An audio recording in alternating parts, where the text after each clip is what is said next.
reparto sperimentale volo.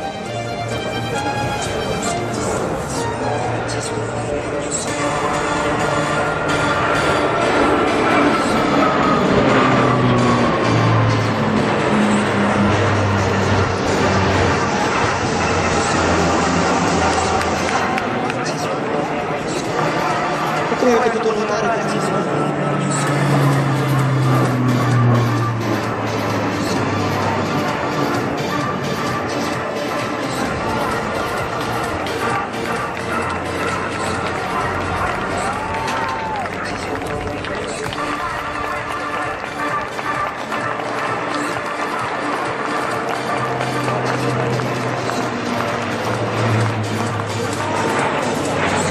per fare questo serviva un C-27J da notare le sue di potenza e l'autorità dei comandi di volo.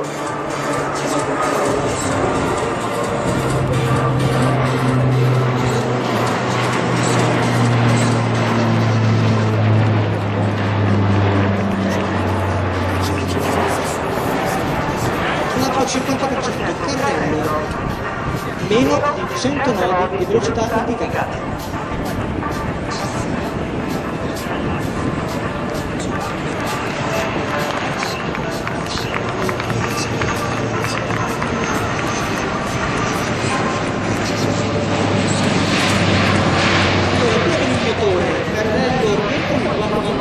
Portellone si chiude.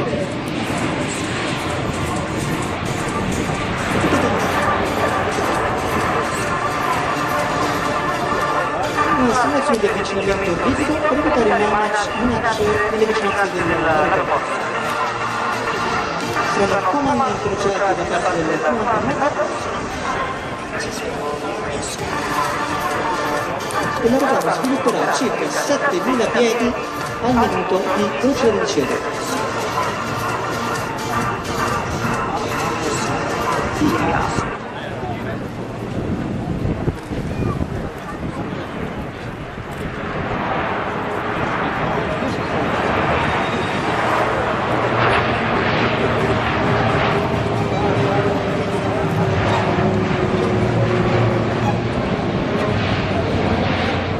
Immagino di Luca dei comandi pulisce.